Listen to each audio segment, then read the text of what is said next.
My parents said icily, we only buy gifts for real grandkids. My sister laughed, stop begging, it's pathetic, my kids cried. I stood, showed my bank screen, and said a phrase that froze the room. Hi, I'm Elena. If you saw me on the road last Christmas Eve, you wouldn't have looked twice. I was the woman behind the wheel of a dented, rusting 2014 Honda Civic, gripping the steering wheel like it was the only thing keeping me from flying off the icy highway. The heater was rattling, spitting out lukewarm air that smelled faintly of burning dust and old pennies. In the back seat, my 7-year-old daughter, Lily, and my 5-year-old son, Finn, were fast asleep, their heads bobbing with every pothole I couldn't avoid. It was December 24th, 8 p.m. The snow was coming down in thick, heavy sheets, trying to bury the world in white. But inside my head, it was pitch black. I looked at the empty passenger seat. It had been 3 years since my husband, Julian, died, but sometimes, on nights like this, I could still feel him there. I could almost hear his voice, calm and steady, cutting through the panic. He used to say, Elena, they love your wallet, not you. Don't let them bleed you dry. He was talking about my family. My parents, Sylvia and Gerald, and my younger sister, Bianca. I tightened my grip on the wheel until my knuckles turned white. If Julian could see me now, driving into the blizzard toward my parents' house, he would be furious. Not because of the danger of the storm, but because of the lie I was living. You see, nobody in my family knew the truth. They looked at my old car, my faded winter coat, and my worn-out boots, and they saw a struggling, pathetic widow. They saw a woman scraping by on meager insurance checks. They didn't know about the trust fund. They didn't know that Julian, being the brilliant tech genius he was, had set up a portfolio that was currently valued at over $12 million. I was rich. Filthy rich, actually. But I lived like a pauper because I was terrified. I was terrified that if they knew the truth, they wouldn't just bleed me dry, they would devour me whole. And yet, here I was, driving straight into the lion's den, my stomach twisted in knots. The wind howled against the glass, shaking the little Honda. I glanced in the rearview mirror at my kids. Lily was clutching her sketchbook, and Finn was holding on to his stuffed dinosaur like a lifeline. They were the only reason I was doing this. They loved their grandparents. They idolized their Aunt Bianca. They didn't understand that to my family, love was a currency, and we were currently overdrawn. I remembered the last time I saw my bank account balance. It was just numbers on a screen, but it represented freedom. It represented safety. But no amount of money could buy what I really wanted, a family that loved us for us, not for what we could give them. My phone buzzed in the cup holder. I didn't look at it, but I knew who it was. It was probably Bianca, asking where I was, or more likely, asking me to stop and pick up wine because she forgot. I let it buzz. I needed these last few minutes of silence to steel myself. I needed to put on my mask, the mask of the poor, grateful daughter coming home for the holidays. Little did I know, this Christmas Eve wasn't going to be like the others. Tonight, the mask wasn't just going to slip, it was going to shatter. And the woman underneath wasn't the daughter they thought they knew. She was something else entirely. To understand why my hands were shaking on the steering wheel, you have to understand the phone call I got 2 weeks ago. It was a Tuesday afternoon. I was folding laundry in my small, 2-bedroom apartment, the one I rented to keep up appearances, when my phone rang. It was my sister, Bianca. Now, Bianca is 30 years old, but she speaks with the perpetually bored, demanding tone of a teenager who just got grounded. She didn't say hello. She didn't ask how the kids were. She just launched right in. Elena, I need a favor, she said. Todd and I are looking at booking a cabin in Aspen for New Year's. It's this super exclusive spot, total influencer vibes. But our credit card is acting weird. I need you to wire me $3,000. I'll pay you back when my bonus hits. I stopped folding a pair of Finn's tiny jeans. Bianca, I said, keeping my voice level. I can't just send you $3,000. I have rent coming up. And it's Christmas. I have to buy gifts for the kids. She scoffed. I could practically hear her rolling her eyes. Oh my God, stop being such a miser. We all know Julian left you those insurance payouts. You're sitting on a pile of cash and you act like you're destitute. It's embarrassing, really. Mom said you're just hoarding it out of spite. I closed my eyes. Spite. That was rich. 2 days before this call, I had secretly paid off my mother's dental surgery bill. $8,000 for implants she claimed she desperately needed for her confidence. I had called the clinic directly, pretending to be an insurance adjuster approving a claim, just so she wouldn't know it was me. I wanted her to have the surgery without the guilt, or the greed. I'm not hoarding anything, Bianca, I said. I'm saving for Lily and Finn's college. I'm a single mother. You're a widow, she corrected sharply. There's a difference. You gotta pay out. I'm actually working for my money. Bianca worked part-time as a social media consultant, which mostly involved posting photos of her lattes and complaining about the algorithm. Her husband, Todd, was always in between ventures. I can't do it, Bianca, I said firmly. Fine, she snapped. Whatever. Enjoy your sad little apartment. Just don't expect us to be thrilled to see you at Christmas if you're going to be this stingy. She hung up. I stood there, staring at the phone. My heart was pounding. It wasn't about the money. $3,000 was a drop in the bucket for the trust. I could have bought her the whole cabin. I could have bought her the mountain. But Julian's voice was in my head again. If you give a mouse a cookie, Elena, he's going to ask for a glass of milk. And then he's going to ask for the deed to your house. I went back to folding the laundry, but my hands were trembling. That conversation was just the appetizer. The main course was served a week later by my mother, Sylvia. And that was the conversation that made me almost turn the car around tonight. The call from my mother, Sylvia, came exactly 7 days before Christmas. Her voice was different from Bianca's.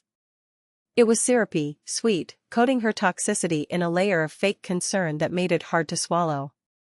Hi, sweetie, she chirped. I'm just calling to go over the final details for Christmas Eve. Hi, Mom, I said, putting down my paintbrush. I was helping Lily with a school project. We're excited. I made the cranberry sauce you like. Oh, wonderful, she said, dismissively.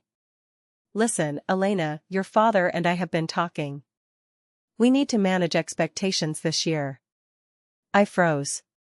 What do you mean? Well, she sighed, a long, dramatic sound. You know how hard things have been for everyone. Inflation, the economy, your father's back. She paused. We've decided to implement a new rule. No gifts for the grandchildren this year. I blinked. No gifts? At all? Exactly, she said. We just can't afford it. And we don't want the kids to be disappointed, so it's better to just set the boundary now. It's going to be a presents over presents year. Very chic, actually. I felt a pang of sadness for Lily and Finn, but I understood. Or I thought I did. Okay, Mom. I understand. If money is tight, don't worry about it. The kids just want to see you. Good, she said. Then came the dagger. And Elena? Please explain it to them beforehand. I don't want any crying or pouting. Especially since Madison will be there. Wait, I said, confused. What about Madison? Madison was Bianca's 8-year-old daughter. My niece. Well, my mother said, her voice dropping to a whisper, as if sharing a secret. Bianca and Todd are doing very well this year. They've already bought Madison quite a few things. And since they are bringing gifts for her, we didn't want to be rude.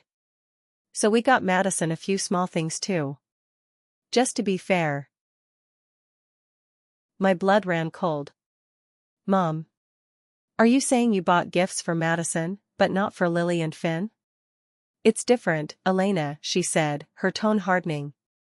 Madison comes from a two-parent home. She's used to a certain lifestyle.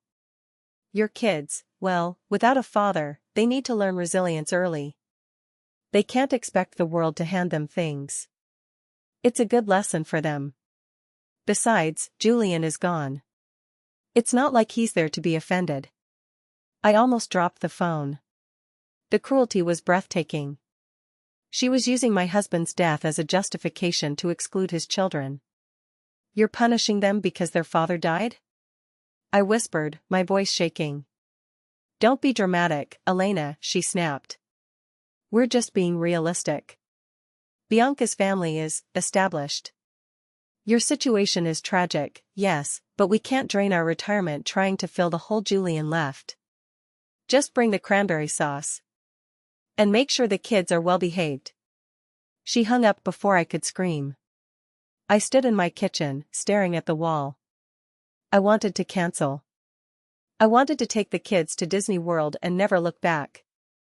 But then I looked at Finn, who was currently marching his dinosaur across the table, chanting Grandpa, Grandpa, Grandpa. He loved my father. He didn't know his grandfather was a spineless man who let his wife dictate who was worthy of love. I couldn't break his heart. So, I decided to go.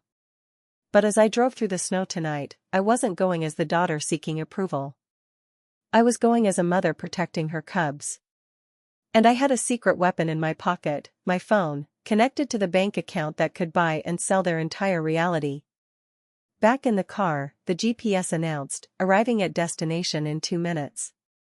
I took a deep breath and glanced at the passenger seat again, where a small plastic bag from a drugstore sat. Inside were 2 chocolate bars and 2 small coloring books. Before we left, I had stopped at a 24-hour pharmacy. I bought these cheap little gifts, wrapped them in the car, and wrote from Grandma and Grandpa on the tags. If my parents weren't going to give my children gifts, I would forge them. It was pathetic, I know. I was literally covering up their neglect to protect my children's feelings. I was enabling them. But I just wanted the night to be peaceful. I just wanted to get through dinner without tears. I turned onto the street I grew up on. It used to be the premier street in town, lined with large colonial houses. Now, it looked a bit tired. But my parents' house still looked imposing. It was a massive white structure with black shutters, sitting on a hill. As I pulled into the driveway, the knot in my stomach tightened into a rock. The driveway was already full. Right in the center, blocking the best spot, was Bianca's white Range Rover. It was gleaming under the porch lights, pristine and expensive. I parked my rusted Honda behind it, the contrast so sharp it was almost funny. Here is the kicker, I bought that Range Rover. Well, technically, the trust did. 6 months ago, Bianca was crying about needing a safe car for Madison. I told Mr. Thorne, my lawyer and trustee, to figure it out. He set up a shell contest that Bianca won. She thought she was the lucky winner of a luxury car giveaway. In reality, her broke sister had signed the check. And the house? My parents were 3 months away from foreclosure 3 years ago. I bought the mortgage note. The bank notifies me if they miss a payment. I effectively owned the roof over their heads, and they treated me like a stray dog begging for scraps. I turned off the ignition. The engine sputtered and died. The silence of the car was heavy. Mommy? Lily's sleepy voice came from the back. Are we there? Yes, baby, I said, putting on my best happy face. We're at Grandma's. Yay! Finn cheered, rubbing his eyes. Presents. The word hit me like a physical blow. Presents. Remember, guys, I said, turning around to face them. Tonight is about family. About being together. If Santa hasn't come here yet, that's okay, right? Right, Lily said, though she sounded unsure. I unbuckled my seatbelt. I checked my pocket to make sure my phone was there. I checked the glove compartment where I kept a backup battery, just in case. I opened the car door and the freezing wind slapped my face. It felt like a warning. Turn back, the wind whispered. Run. But I didn't run. I unbuckled the kids, grabbed the cranberry sauce, and walked up the steps to the front door. I reached for the brass knocker, the one I used to polish when I was a kid to earn my allowance. I took a deep breath, inhaling the smell of pine and impending disaster. Then, I knocked. The door swung open, and a wall of heat and noise hit us. It smelled of cinnamon candles, roasting turkey, and expensive perfume. They're here. Bianca's voice rang out, not with excitement, but with the tone of someone announcing the arrival of a pest. My mother, Sylvia, appeared in the hallway. She was wearing a red velvet dress that I knew cost more than my car. Her hair was perfectly coiffed, stiff with hairspray. Elena, she said, giving me a quick, air kiss near my cheek, careful not to actually touch me. You're late. The turkey is already resting. The roads were bad, Mom, I said, stepping inside and ushering the kids in out of the cold. She looked down at Lily and Finn.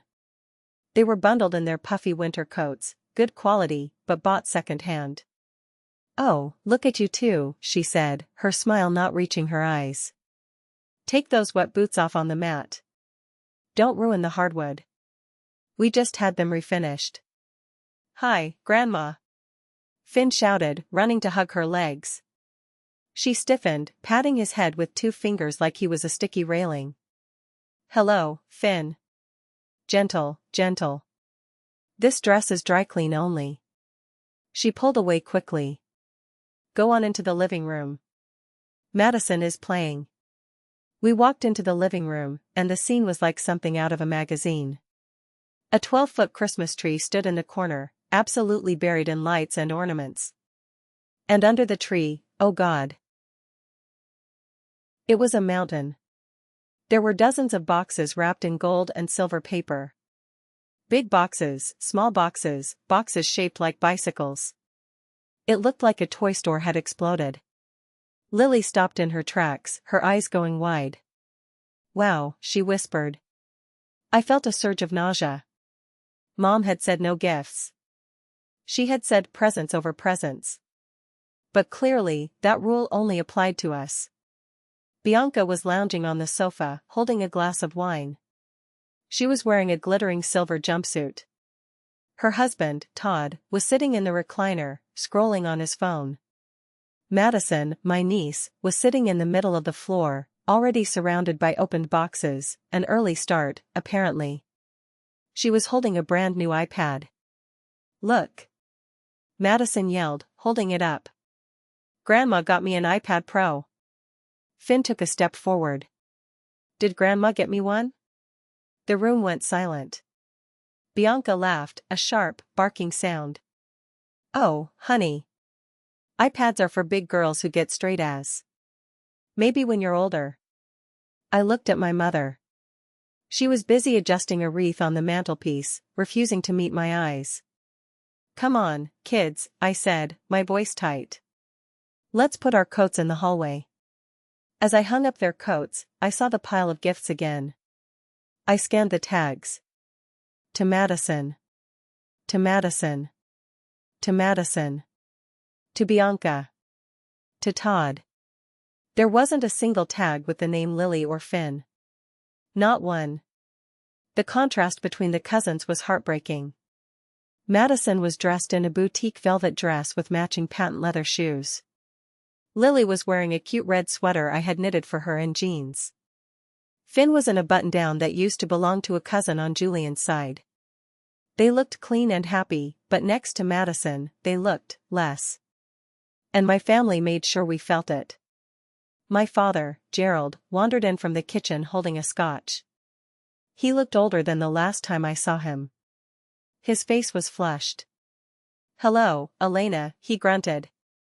Hi, Dad, I said. He looked at the kids. Hey there, Scouts. Grandpa. Finn ran to him. Dad actually patted his back, which was the most affection anyone had shown so far. But then he looked at me, and his eyes narrowed. You're still driving that junker out front? He asked, gesturing vaguely toward the window. It's an eyesore, Elena. The neighbors are going to think we're running a salvage yard. It runs fine, Dad, I said, forcing a smile. It's embarrassing, Bianca chimed in from the couch. Honestly, Julian must have had some life insurance. Why do you insist on looking like a bag lady? It reflects poorly on us. I bit my tongue so hard I tasted copper. Reflects poorly on you? I wanted to scream. I paid for your husband's gambling debt last year, Dad. I paid $25,000 so the bookies wouldn't break your legs. And you have the nerve to judge my car? But I didn't say it. Not yet. I'm saving it, I said simply. For the future. The future, Todd snorted, not looking up from his phone. Crypto is the future, Elena. I told you to put that insurance money into Dogecoin last year. You'd be driving a Tesla by now. I'm good, Todd, I said. We sat down for appetizers. The tension was palpable. Every time Lily or Finn reached for a cracker or a piece of cheese, Sylvia watched them like a hawk. Use a napkin, Finn, she corrected sharply. Don't crumble on the rug. Meanwhile, Madison was literally rubbing cheese into the iPad screen, and Sylvia just cooed, "Oh, look at her, she's so tech-savvy." I sat there, sipping water because I didn't trust myself with wine, and realized something terrifying. I wasn't just angry. I was heartbroken. I had spent 3 years trying to buy their love with secret bailouts, hoping that if I fixed their problems, they would eventually have space in their hearts for us. But they didn't have hearts. They had bottomless pits where their hearts should be. And I had been throwing my money into the void. We moved to the dining room for dinner. The table was set beautifully, crystal glasses, fine china, silver candlesticks. It was a scene of perfect domestic wealth. Fake wealth. I sat between Lily and Finn, creating a human shield. So, Bianca started, cutting into her turkey. Todd and I are thinking of upgrading the Range Rover. The 2026 model has this amazing self-parking feature. That sounds expensive, I said quietly. Well, quality costs money, she said, flipping her hair. Not that you would know. What is that sweater, Elena? Polyester? It's wool, I said. I made it. Quaint, she said, smirking. My father cleared his throat. So, Elena. Are you seeing anyone? I put down my fork. No, Dad. I'm focusing on the kids. He sighed, shaking his head. You know, a woman your age with 2 kids, your value on the market drops every year. You need to find a provider. Someone to take the burden off. I provide for myself just fine, I said. Barely, my mother interjected. If you provided fine, you wouldn't be living in that cramped apartment. You know, Mrs. Gable down the street asked me if you were on welfare. It was humiliating. My hand shook under the table. Lily looked up at me, sensing the tension. Mommy works hard, she said bravely. Hush, sweetie, adults are talking, Sylvia snapped. Then, Todd looked at me. Hey, speaking of money. I've got this venture. We're flipping condos in Florida. I need a bridge loan. Just like, 10 grand. Guaranteed 20% return in 6 months. Since you're just sitting on Julian's cash, why not let it work for you? I don't have $10,000 to lend you, Todd, I lied. Liar, Bianca said. We know Julian had a policy. You're just selfish. You'd rather see your family struggle while you sit on your dragon's hoard. I looked around the table. My father, whose mortgage I owned. My sister, whose car I bought. My mother, whose teeth I paid for. My brother-in-law, who wanted to scam me. They were vultures. Picking at a carcass they thought was helpless. I'm not lending you money, Todd, I said firmly. The table went silent. The air was thick with resentment. Then, Bianca's eyes landed on my wrist. I had made a mistake. In my rush to leave, I had put on the one thing I usually hid. It was an old watch. A vintage Rolex Daytona. It was scratched and worn, but it had been Julian's favorite. He wore it every day. It was the only tangible thing I had left of him that felt like him. "Is that Julian's watch?" Bianca asked, her eyes narrowing. I covered it with my sleeve. "Yes. That's a man's watch," she said. "It looks ridiculous on you." "It brings me comfort," I said. "You know," Bianca said slowly, a greedy glint in her eyes. "Todd has been wanting a Rolex. He's trying to project a more successful image for his clients. Since Julian is, not using it. You should give it to Todd." I choked on my water. "Excuse me?" "I'm just saying," she shrugged. "It's wasted on you. You're a stay-at-home mom. Todd is a businessman. He needs it. It would stay in the family." "No," I said. "Oh, don't be so sensitive," Sylvia chimed in. "It's just a watch, Elena. Help your brother-in-law out. It's the least you can do since you didn't bring any real gifts." That was the moment. That was the moment the sadness evaporated and was replaced by a cold, hard rage. "I didn't bring gifts," I said, my voice trembling, "because you told me not to." "Well, we didn't think you'd take it so literally," Sylvia laughed. "God, you have no social grace." I looked at my plate. I needed to get through one more hour. Just one more hour for the kids. After dinner, I went to the kitchen to help clear the plates, something Bianca, of course, didn't do. I left my purse on the counter for a moment to carry a stack of dishes to the sink. When I turned back, Bianca was there. She was holding my wrist, the one with the watch. "Seriously, let me see it," she said, yanking my arm. "Let go, Bianca," I said, pulling back. "God, you're so uptight," she sneered. "I bet it's fake anyway. Julian was always a bit of a poser." I slapped her hand away. "Don't you dare talk about him." She stepped back, feigning shock.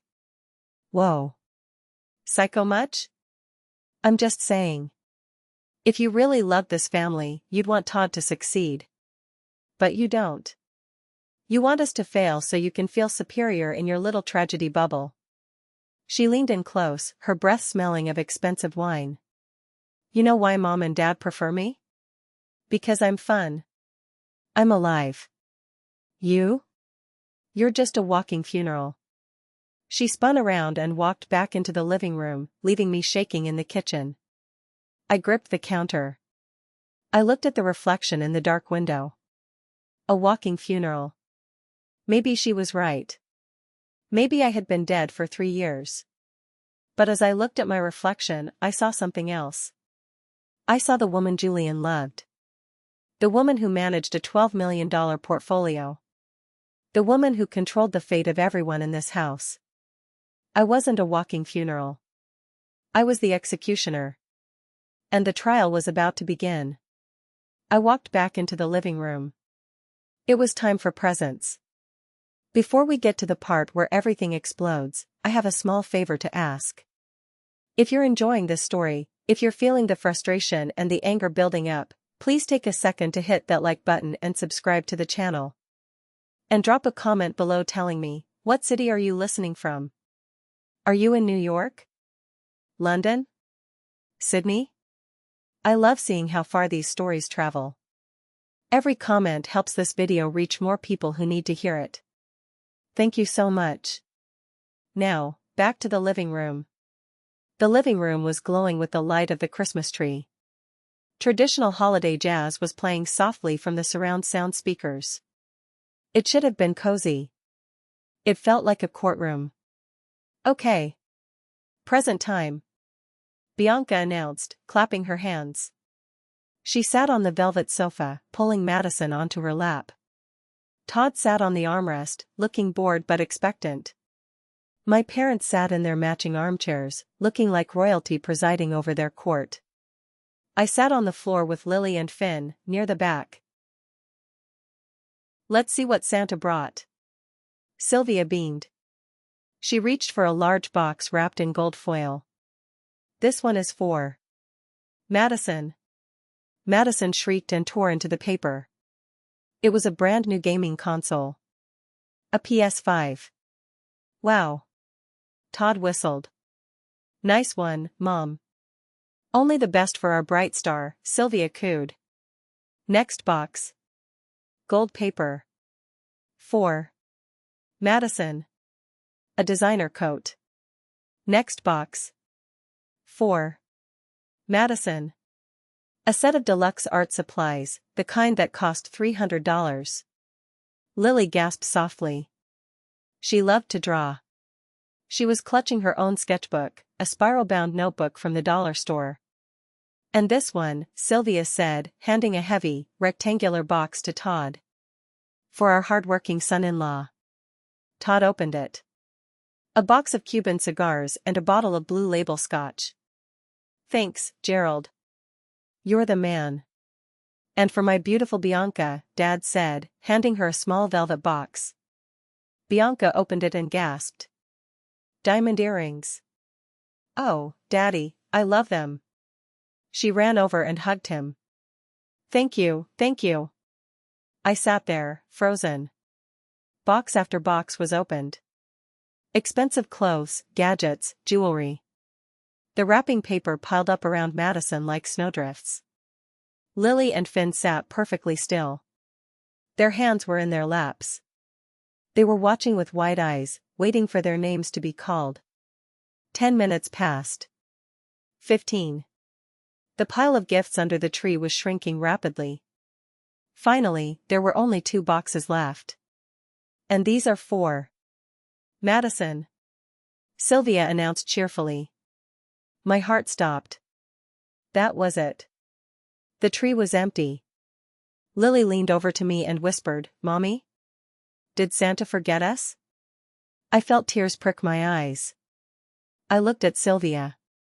She was busy admiring Bianca's earrings. Mom? I said. My voice was quiet, but it cut through the room. Sylvia looked up. Yes, dear? Is that it? I asked. Is what it? The gifts, I said. Is there anything for Lily and Finn? The room went quiet. Bianca stopped admiring her reflection in the mirror. Todd looked up from his scotch. Sylvia sighed, a look of exaggerated patience on her face. Elena, we discussed this. I told you on the phone. We're on a fixed income. We had to prioritize. You prioritized buying Todd a $200 bottle of scotch over getting your grandchildren a toy? I asked, my voice rising. Todd is family, Gerald grunted. He helps out. He's present. And my children aren't family? I asked. Of course they are, Sylvia said, waving her hand dismissively. But let's be honest, Elena. They don't really need anything. They're too young to appreciate quality. And besides. She paused, looking at Bianca. Besides what? I demanded. Besides, Bianca said, jumping in with a smirk. Why waste money on them? It's not like they have a father around to carry on the legacy. They're basically just yours. The cruelty of the statement hung in the air. Finn, who didn't understand the complex insults but understood that he was being left out, stood up. He walked over to the tree. He saw a small, crumpled stocking tucked in the back, the one I had secretly planted earlier with the chocolates and coloring books. Look, he shouted. There's one for me. He reached for it. Suddenly, Madison lunged forward. No. That's mine. She snatched the stocking out of his hands. Grandma said you don't get anything. Finn stumbled back and fell on his bottom. His lip started to quiver. But. Give it back, Madison, I said, standing up. No. Madison yelled. Mom said they're poor. She said poor people don't get presents. Madison. Bianca half scolded, but she was smiling. Don't repeat private conversations. Finn started to cry. It was a deep, guttural sob that broke my heart into a million pieces. Lily started crying too, silent tears rolling down her cheeks. Mom, I said, turning to Sylvia. Do something. Sylvia looked at my crying children with an expression of mild annoyance. Oh, stop it. Don't let them make a scene, Elena. It's Christmas. They are crying because you excluded them. I yelled. Sylvia stood up, her face cold as ice. And then she said the words. The words that are written on the thumbnail of this video. The words I will never forget. Stop shouting in my house, she hissed.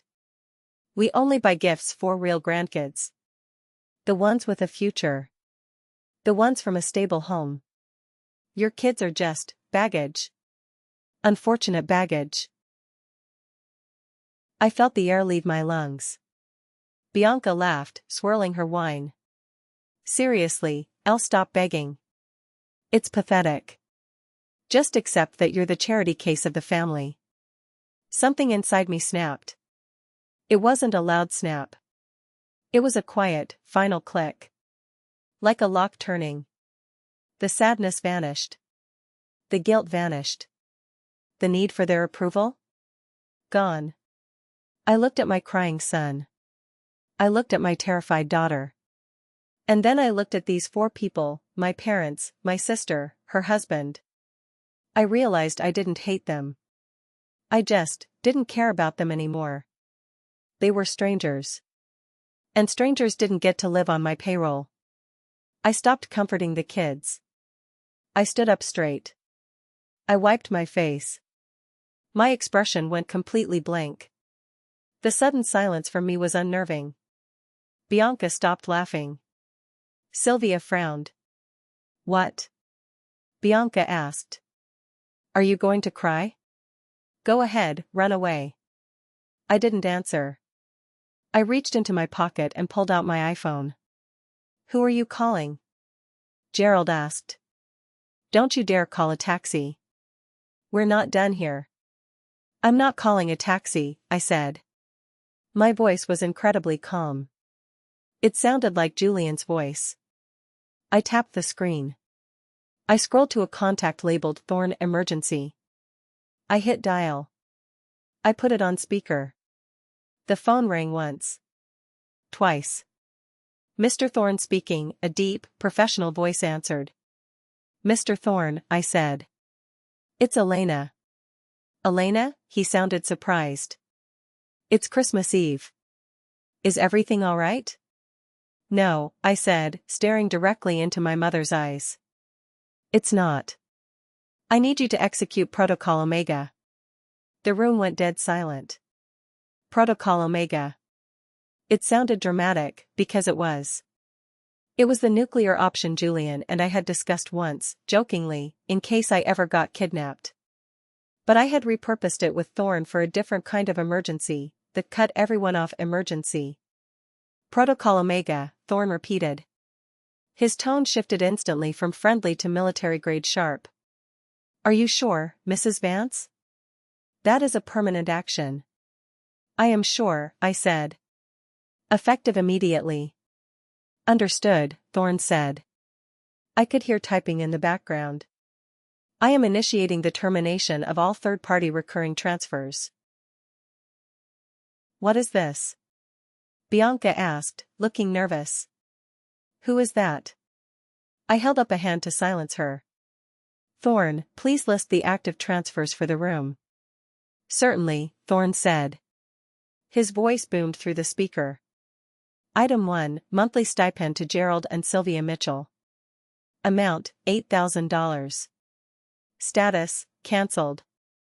Item 2, Thorne continued. Lease payment for Range Rover Sport, registered to Bianca Mitchell. Amount, $1,100.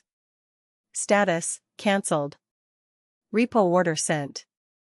Item 3, Thorne said. Mortgage payment for property at 12 Oakwood Drive. Amount, $3,200. Status, cancelled. Note called due immediately. Item 4, tuition for Madison Mitchell at St. Jude's Academy. Amount, $2,000 monthly. Status, cancelled. My mother's face drained of all color. She looked like she was having a stroke. What transfers? What is he talking about? I looked at her. You didn't think your pension paid for this house, did you, Mom? You haven't paid a mortgage bill in 3 years. That was the bank assistance program. Gerald sputtered. No, Dad, I said softly. That was me. You're lying. Bianca shrieked. She stood up, knocking her wine glass over. Red wine stained the white rug, but nobody cared. You're broke.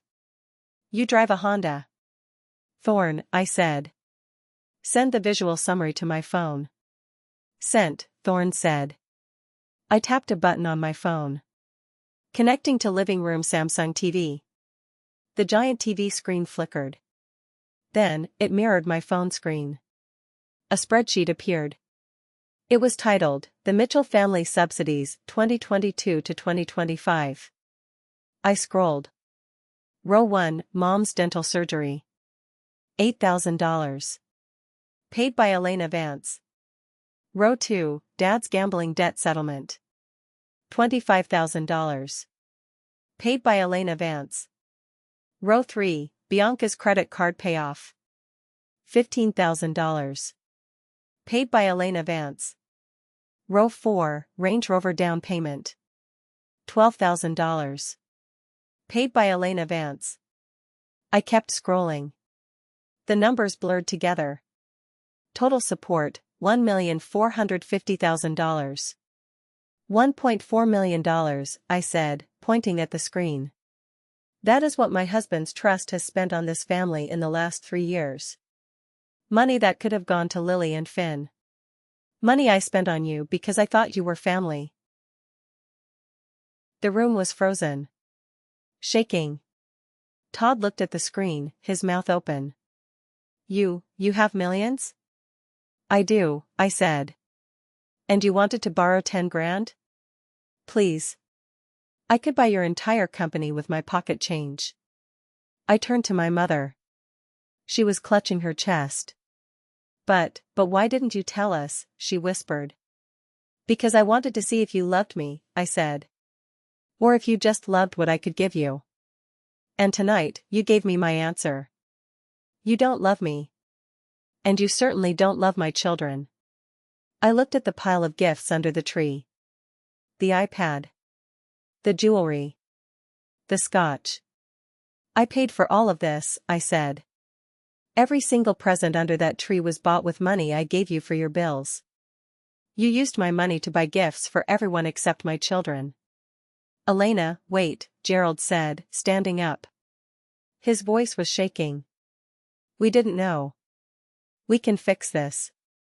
Cancel the protocol thing. It's too late, I said. Thorne has already notified the banks. The foreclosure notice will arrive on January 2nd. You have 90 days to vacate. Vacate? Sylvia screamed. This is my house. It's my house, I corrected. I hold the note.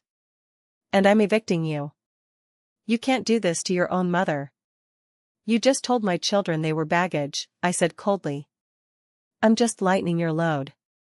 Now you don't have to worry about us anymore. I walked over to the tree.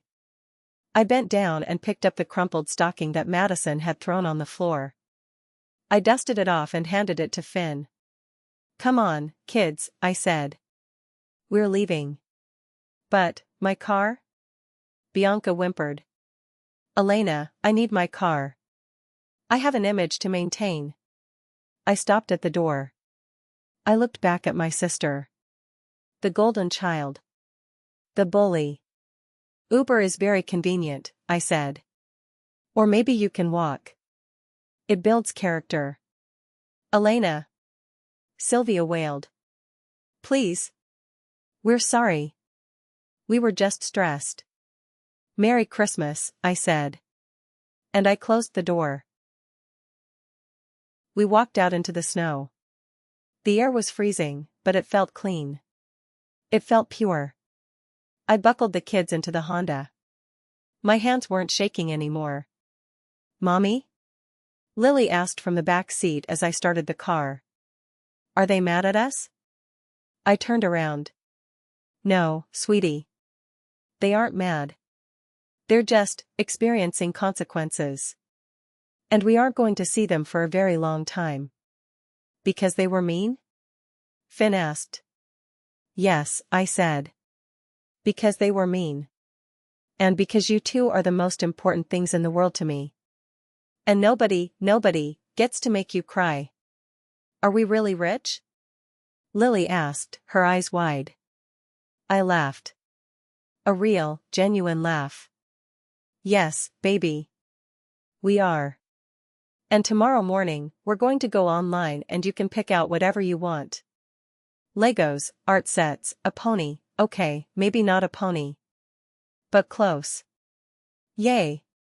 Finn cheered. We drove home through the snow. But instead of going back to the sad apartment, I drove past it. Where are we going? Lily asked. To a hotel, I said. The Ritz-Carlton. We're going to order room service and jump on the beds. And we did. We spent Christmas morning eating pancakes in a 5-star hotel suite, watching cartoons, and laughing. It was the best Christmas of my life. The next morning, my phone looked like a war zone. 47 missed calls. 82 text messages. I didn't listen to the voicemails, but I read a few texts before I blocked them. From Bianca, please Elena. They are towing the car right now. The neighbors are watching. Stop this. From Dad, your mother has fainted. Hope you're happy. Call us immediately. From Todd, hey Elle, look, Bianca is crazy. I always liked you. Maybe we can work something out regarding that loan? I snorted. Todd, the cockroach, trying to jump ship. I took a screenshot of everything and emailed it to Thorne. Then, I turned my phone off. I looked at my kids playing in the hotel room. They looked lighter. Happier. The shadow of their grandmother's judgment was gone.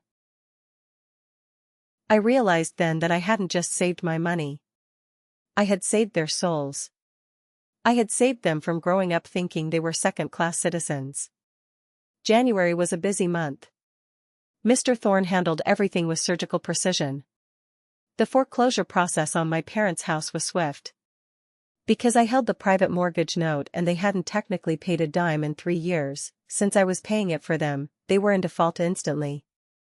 They tried to fight it.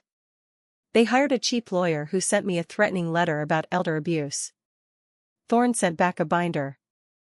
A literal 3-inch binder containing every receipt, every transfer, and a signed document from 2021 where they acknowledged the loan terms. The lawyer dropped them the next day. I heard through a friend that Bianca lost her job.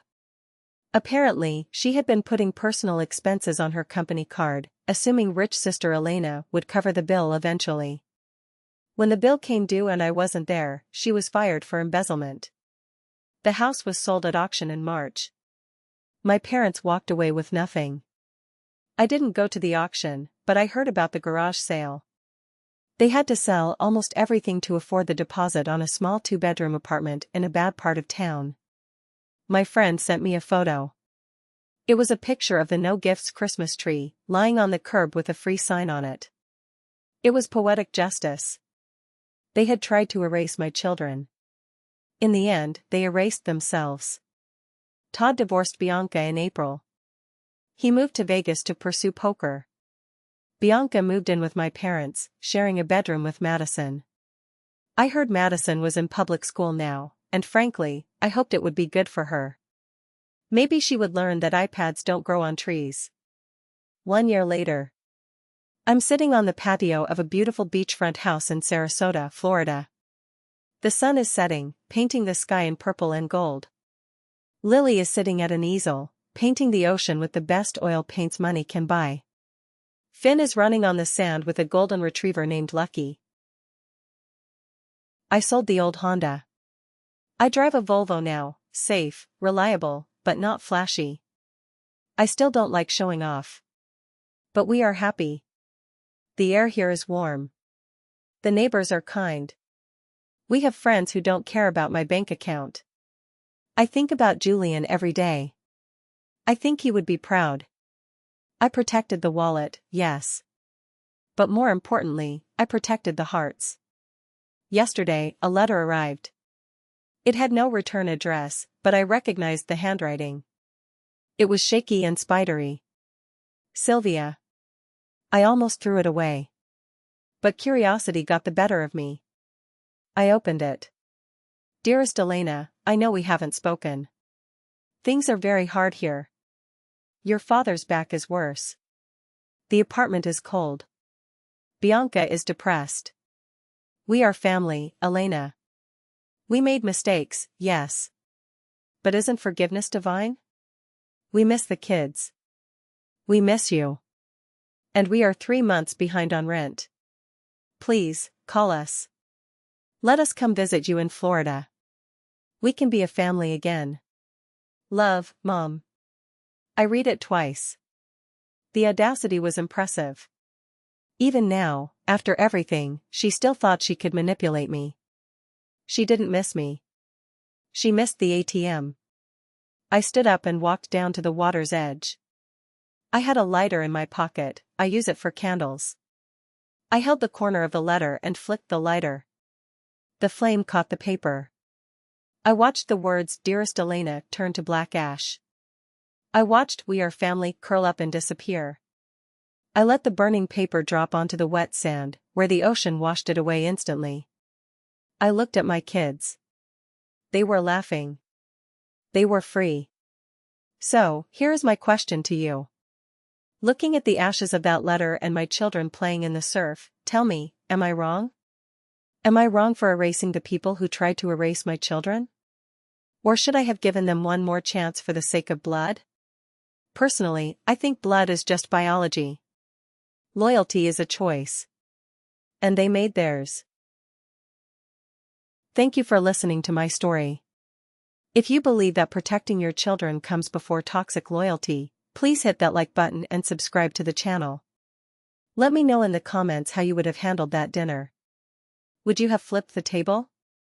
Or done exactly what I did? See you in the next story.